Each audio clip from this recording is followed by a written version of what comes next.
વિદ્યાર્થી મિત્રો મજામાં ને? આજે આપણે ધોરણ 5માં ગ્રામર ભરવાનું છે. આપણે ધોરણ 5ના ઇંગ્લિશની અંદર આપણો સંપૂર્ણ કોર્સ પૂરો થાય છે. તમારે પ્રથમ સત્રમાં આપણે જાય 1 થી 5 લિટલ સ્ટેપ છે ને, 1 થી કેટલા 15 સુધીનો છે. એમાં 1 થી 5 અને 2 યુનિટ પૂછાય છે.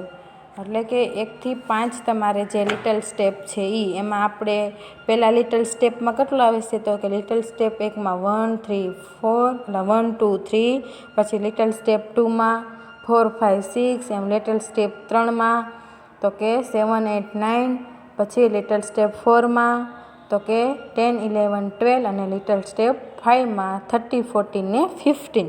તો આપણે 1 થી 15 સુધી પ્રથમ સત્રમાં કોર્સ છે અને 2 આપણા યુનિટ છે, એટલે 1 થી 5 લિટલ સ્ટેપ અને 1 થી 2 યુનિટ. અને હવે થોડુંક આપણે જે ગ્રામર લઈએ છીએ આપણે પ્રથમ સત્રની અંદર પૂછાય છે. તો ચાલો બધા ગ્રામર કાઢો અને સ્વાધ્યાય પોતે આપણે ગ્રામરની અંદર આપણે પૂરીએ છીએ. તમે બધાને મેં જ્યારે આપણે ગ્રામરનો છેલ્લો લેક્ચર હતો ત્યારે ત્રીજું ચેપ્ટર છે ધીસ અને ધેટ વિશે સમજાવ્યું હતું. ધીસ એટલે આ અને ધેટ એટલે પેલું અથવા પેલી એમ આપણે થાય છે કે કોઈ દૂરની વસ્તુ દર્શાવી હોય તો પેલી પેલો પેલું એટલે ધેટનો ઉપયોગ થાય અને ધીસનો ઉપયોગ આ દર્શાવવા માટે થાય છે. એવી જ રીતે આપણે યસ અને નોમાં જવાબ આપવાનો છે. તો આપણે પેજ નંબર 15 ઉપર પહોંચ્યા હતા. તો પેજ નંબર 15 ઉપર તમારે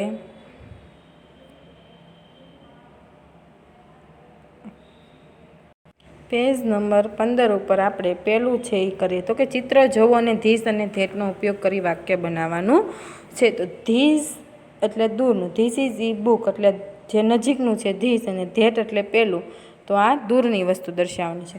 તો તમને બધાને ખબર છે કે આમાં દૂરની વસ્તુ કઈ તો કે આ, અને નજીકની વસ્તુ કઈ તો કે આ, એ દર્શાવવાનું છે. તો તમારે આ બેટ છે તો શું લખશું આપણે? ધીસ ઇઝ અ બેટ, તો આ બેટ છે. પછી ધેટ ઇઝ અ બોલ, તો કે પેલો બોલ છે. તો ચાલો બધા અહીંયાથી લખતા જાઓ. ધીસ ઇઝ અ બેટ, આ બેટ છે. ધેટ ઇઝ અ બોલ, પેલું દડો છે. પછી ધીસ ઇઝ અ મેંગો, આ કેરી છે. ધેટ ઇઝ અન એપલ, પેલું સફરજન છે. This is a alarm clock, આ અલાર્મ ઘડિયાળ છે. ધેટ ઇઝ અ ફેન, તે પેલો પંખો છે. તો બધા લખી નાખો, બધાએ લખવાનું છે. તમારે પહેલાંમાં શું લખશો? ધીસ ઇઝ અ બેટ, પછી ધેટ ઇઝ અ બોલ, પછી this is a mango, that is un Apple, this is a alarm clock, that is a fan. તો બધાને લખાઈ ગયું હશે. તો આપણે આગળ જોઈએ. તો આગળ આવે છે ચોથું. ધીસ ઇઝ અ, આ શું છે? ચેર.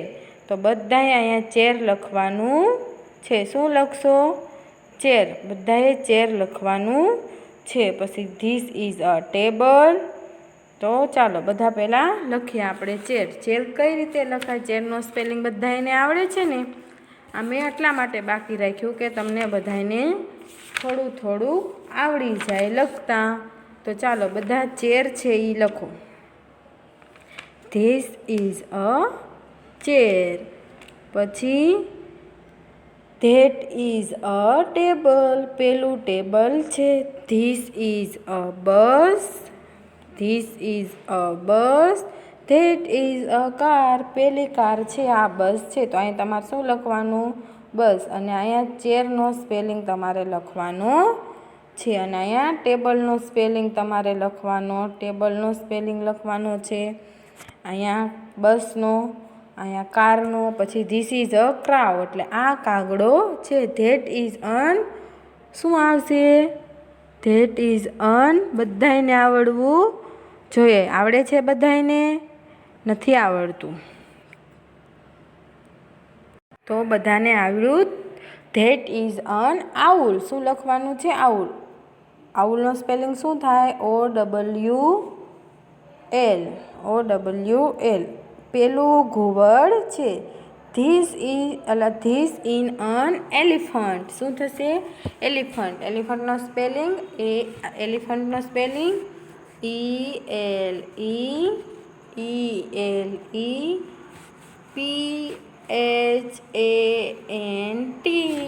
એલિફન્ટ. શું લખવાનું છે? એલિફન્ટ. એટલે આ હાથી છે. હવે આવ્યો છે, તમને બધાને ખબર છે આ શું છે, તો કે શિયાળ છે. શું છે? શિયાળ. એને ફોક્સ કહેવાય. તો શિયાળને શું કહેવાય? ફોક્સ. તો તમારે ધેટ ઇઝ શું લખશો બધા? ફોક્સ લખશો. શું લખશો? ફોક્સ. એટલે પેલું શિયાળ છે. એવી જ રીતે તમારે ધીસ ઇઝ અ મેરીગોલ્ડ અને ધેટ ઇઝ અ સનફ્લાવર એવી રીતે તમારે લખવાનું છે. પછી ધીસ ઇઝ અ ટ્રેન અને ધેટ ઇઝ અ બોટ. તો તમારે અહીંયા તમારી જાતે વાક્ય લખવાના છે. હવે આપણે આગળ જોઈએ. તો આગળ આપણને એક આપણે બાકી રહી ગયું, રિંગ. તો કે ધીસ ઇઝ અ રિંગ અને ધેટ ઇઝ અ ઇસ્ત્રીનો સ્પેલિંગ તમારે ઇંગ્લિશમાં ઇસ્ત્રીને શું કહીને એ રીતે તમારે લખવાનું છે. તો તમારે આપણે અત્યાર સુધીમાં અહીંયા સુધીનું પૂરું કર્યું છે. હવે આપણે આગળ બીજું જોવાનું છે. યસ અને નોમાં જવાબ આપવાનો છે. શેમાં આપવાનો છે? યસ અને નોમાં. તો તમારે યસ અને નોમાં એક ચિત્ર જુઓ અને યસ અને નોમાં ઉપયોગ કરી ઉત્તર લખો. એમાં એક્ઝામ્પલ છે. Is this a hat? No. This is not a hat? No isn't. This is a cap. તો તમારે પ્રશ્નનો જવાબ દેવાનો છે. એટલે કે પહેલાં ચિત્ર જોવાનું છે. અહીંયા પૂછ્યું ધીસ ઇઝ અ હેટ? તો કે ના. નો. તો આપણે લખવાનું નો. This is not? તો કે તે છે નહીં. This is a cap? તે ટોપી છે. એવી રીતને. તો આપણે પહેલો પ્રશ્ન છે ધેટ અ ડોગ. તો આ ડોગ છે, ચિત્ર જુઓ તો કે નહીં. શું છે? બિલાડી છે. બિલાડીને શું કહીએ આપણે ઇંગ્લિશમાં? કેટ કહીએ. તો આપણે લખવાનું છે no. This is not a dog. તો કે ના, તે કૂતરો છે નહીં. તો શું છે? તો કે ધીસ ઇઝ અ કેટ. તે બિલાડી છે. એવી રીતે તમારે લખવાનું છે. તો ચાલો બધા પહેલું વાક્ય લખો. No. This is not a dog. તો કે no. This is not a dog. This is a cat. તો કે ધીસ ઇઝ અ કેટ. પછી છે ઇઝ ધીસ અ બનાના? તો કે શું આ કેળું છે? તો કે હા, આ કેળું છે. તો એમાં આપણે શું સીધો જવાબ લખશું? તો કે yes this is a banana. તો કે yes this is a banana. હા, તે કેળું છે. એમ કે છે. હા, આ કેળું છે. શું? હા, આ કેળું છે. તો આમાં આપણે પ્રશ્નનો જવાબ સાચો છે. એટલે બીજી લીટીમાં કાંઈ લખવાનું આવશે નહીં. હવે છે ઇઝ ધેટ અ બાયસાયકલ? તો એમ કે છે આ કાર છે? તો નહીં. પેલી કાર છે એમ કે છે. તો કે નહીં, પેલી કાર છે નહીં. No. This is not a bicycle. તો કે નહીં, આ કાર છે નહીં. તો શું આવશે? તો કે ધીસ ઇઝ આ સાયકલ છે નહીં. તો કે શું આવશે? This is a car. શું આવશે? This is a car. આ મોટર છે. હવે તમે આ મોટર છે અહીંયા ધીસની જગ્યાએ ધેટ લખી શકીએ, કેમ કે પહેલું એમ દર્શાવ્યું છે. અથવા તો આપણી નજીક પડતું હોય એટલે આપણે ધીસ પણ લખી શકીએ છીએ. આમાં કાંઈ ચોખવટ પાડી નથી કે તે પહેલું છે કે તે દૂર છે. એવી રીતને આપણને કીધું નથી. એટલે આપણે લખી શકીએ કે હા, આ નહીં, આ તો કાર છે. એમ આપણી નજીક છે એટલે લખીએ છીએ. બાકી ધેટે લખાય ને ધીસે લખી શકશો. ઇઝ ધીસ અ ચોક? શું આ ચોક છે? એમ કે પેલો ચોક છે? તો કે નહીં. નો. ધીસ ઇઝ નોટ ચોક. તે ચોક છે નહીં. પેલો ચોક છે નહીં. અથવા આ ચોક છે નહીં. આ ડસ્ટર છે આપણી નજીક છે એટલે આપણે ધીસ વાપર્યું. પણ તમારે દૂર હોય તો તમે ધેટ પણ વાપરી શકો છો. તો કે ધીસ ઇઝ અ ડસ્ટર. શું? This is a duster. તો તમારે અહીંયા મારે ઇઝ લખતા ભૂલાઈ ગયું. તમારે અહીંયા લખવાનું છે ધીસ ઇઝ અ ડસ્ટર. તો કે આ ડસ્ટર છે. હવે ઇઝ ધેટ અ એપલ? તો કે નહીં, આ શું છે? ઓરેન્જ છે, સફરજન છે નહીં. તો કે no, this is not apple, this is an orange. તો કે ના, આ સફરજન નથી, આ શું છે? ઓરેન્જ છે.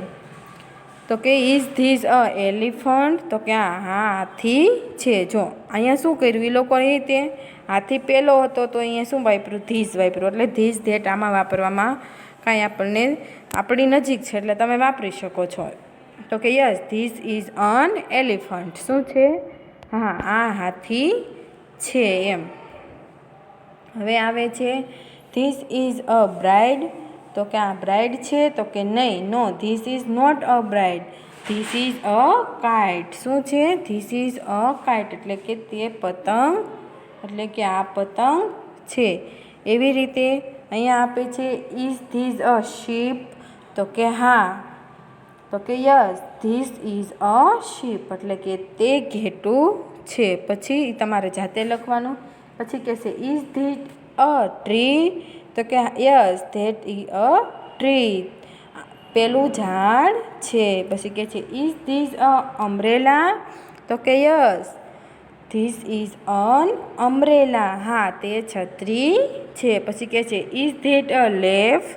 નો, અલા, તો કે યસ, આ પાંદડું છે ને? તો કે yes, is that is a leaf, પેલું પાંદડું છે. તો કે ઇઝ ધેસ ઇઝ કિન્ફ? તો કે no, is not, this is a not knife. તો કે શું આવશે? No, this is not knife. પછી તો કે ધીસ ઇઝ અ ઓક્સ. શું આવશે? This is an ox. ઓથી ચાલુ થાય છે એટલે ધીસ ઇઝ અન ઓક્સ, એ તમારે લખવાનું છે. Is that an ice cream? તો કે પેલું આઈસ્ક્રીમ છે. તો કે યસ, જો આમાં નજીક અને દૂર દર્શાવ્યું છે એટલે આપણે આમાં લખવું પડે. તો કે યસ, પેલું આઈસ્ક્રીમ છે. તો કે yes, that is un ice cream. That is parrot? તો કે નો, આ શું છે? પોપટ છે? નહીં. તો કે પીકોક છે, મોર છે, એટલે લખવાનું no, this is not parrot, this is an peacock. એવી રીતને તમારે લખવાનું છે. હવે આપણે જોઈએ આગળ. તો આગળ એ તમને એવી જ રીતે વાક્ય બનાવવામાં આપેલું છે. તો કે ઇઝ ધીસ અન આન્ટ? તો કે એમાં તમારે 15મું વાક્ય છે એ ફોટામાં કપાઈ ગયું છે. એમાં છે કે ઇઝ ધેટ અ કેરોટ? તો કે આ ગાજર છે? તો હા, ગાજર લખવાનું છે. કે yes, this is a, that is carrot. પછી in this an ant, the bus, the horse, the angle, પછી અ રોઝ, એ બધામાં જો હોય તો યસ અથવા નો વાળા શબ્દવાળા આ તમારે હોમવર્કમાં લાવવાનું છે. એટલે મેં જેટલું આ બાકી રાખ્યું છે તમારે હોમવર્કમાં લખવાનું છે અને પૂરીને તમારા ક્લાસ ટીચરના વોટ્સઅપ નંબર ઉપર સેન્ડ કરવાનું છે. હવે ફરી મળીશું આપણે આવતા લેક્ચરમાં, ત્યારે આપણે આગળનું છે એ જોઈશું. ત્યાં સુધી આવજો. હવે આપણે 3જું ચેપ્ટર પૂરું થાય છે એટલે આગળના લેક્ચરમાં 4થું ચેપ્ટર છે એ ભણવાનું છે. 4થું ચેપ્ટર છે તમારે હાઉ મેની, એ આપણે આવતા લેક્ચરમાં ભણીશું. ત્યાં સુધી આવજો. ફરી મળીશું આપણે આવતા લેક્ચરમાં.